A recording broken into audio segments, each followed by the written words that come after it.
Hello, everyone. Pastor Greg Pufall here. Just want to bring you a couple of announcements before the devotion. Obviously, this coming month in April, we have a lot going on as far as church is concerned, especially with all kinds of different services for you. Uh, Obviously, we've got Holy Week, and the announcements are there for you. You can find that in your Faith Alive. You can find that online and see when our Holy Week services are going to be. We have our next Refueled service coming up as well on the 23rd of April, so mark your calendars for that. But I really wanted to draw your attention, especially for those that make Thursday night your service at the end of the month of April on the 27th, I believe is the date, is when we're going to have our examination day for confirmation. So confirmation is that following Sunday, late service at 10 o'clock in the morning. So I suppose that also impacts you.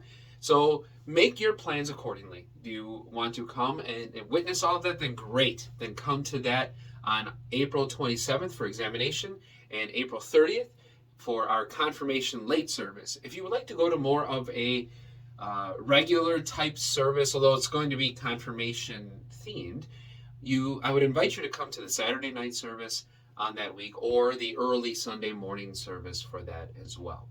Again, a lot going on, which is awesome, which is amazing. Just check out your Faith Alive and see when those services are, just in case they may possibly impact you.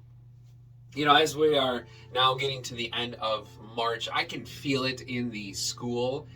And maybe you can feel it in your own life too. Maybe if you have children at home, you can feel it. It's trying to get over that hump. And I'm not just talking about, I'm taping this on Wednesday, hump day, trying to get to Friday. Maybe that is what you're trying to do. I don't know. But it does seem like that we're all trying to get over some kind of hump. And for students here, maybe they're looking forward to confirmation or graduation or at least just summer vacation. For you, maybe you are just thinking, we had some really nice weather in February, then we got dumped on with all of the snow, and we just want to get over the hump to get to spring and then summer and to nicer weather.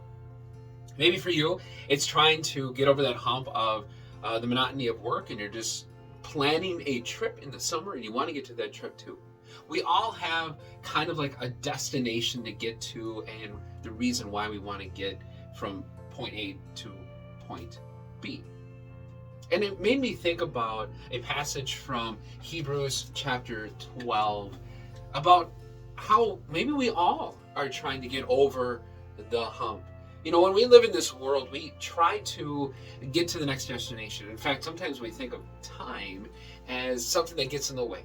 We're not enjoying life. We're just like, I just can't wait till this is all over. And I get to the next stage of my life or get to the next stage. I don't know. But I want you to just stop and think for just a few moments about where are you going? We're going to be able to reflect coming up with Holy Week on where we are going. And I wonder, as Jesus was going into Holy Week, what was he thinking?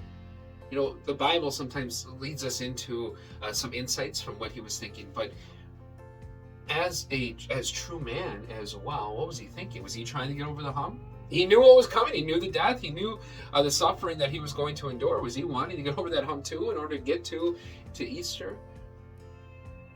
It made me think about, like I said, of these words. Hebrews chapter 12.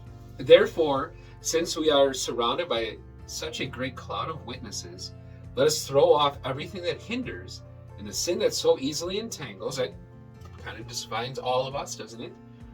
And let us run with perseverance the race marked out for us, fixing our eyes on Jesus, the pioneer and perfecter of faith. When you run, you have a goal in mind. You either are running to help your heart or your health, or you're running to get to a destination, or maybe you're running in an actual race to try to get to the end, or maybe you're playing baseball and trying to run around the bases to get home. There's always a destination to get to when you think about running some kind of race. And here, the writer to the Hebrews is telling us that our finish line, our goal, is to always fix our eyes on Jesus until one day we actually get to see Jesus. The one who is the author, the perfecter of our faith, the one who did all of that in Holy Week for us so that our sins would be taken away, that we would be made holy because of Jesus. And we are running in this life Oh, yes, with purpose, of course, wanting to share the love of Jesus with people around, but we're running in this race with a goal in mind. And that goal, of course, is to one day be with Jesus in heaven. So I don't know what you're going through right now. I don't know if you're a pastor that's in the 6th week of Lent and just looking forward to that being done and to get on to Holy Week and then finally get to Easter, or if you are looking forward to a break from the monotony of work or the end of the school year. It's fine to keep our eyes focused on those ends, but never forget to focus on the end where you will see with your own eyes that Jesus, who gave up his life for you so that you would live in heaven. May God bless your race. May he help you to stay focused on that goal and to realize that heaven as our goal is the greatest goal ever. A goal that we will never want to get over the hump. A goal that we will always want to be in Jesus' presence, fixing our eyes on him forever. God bless you all.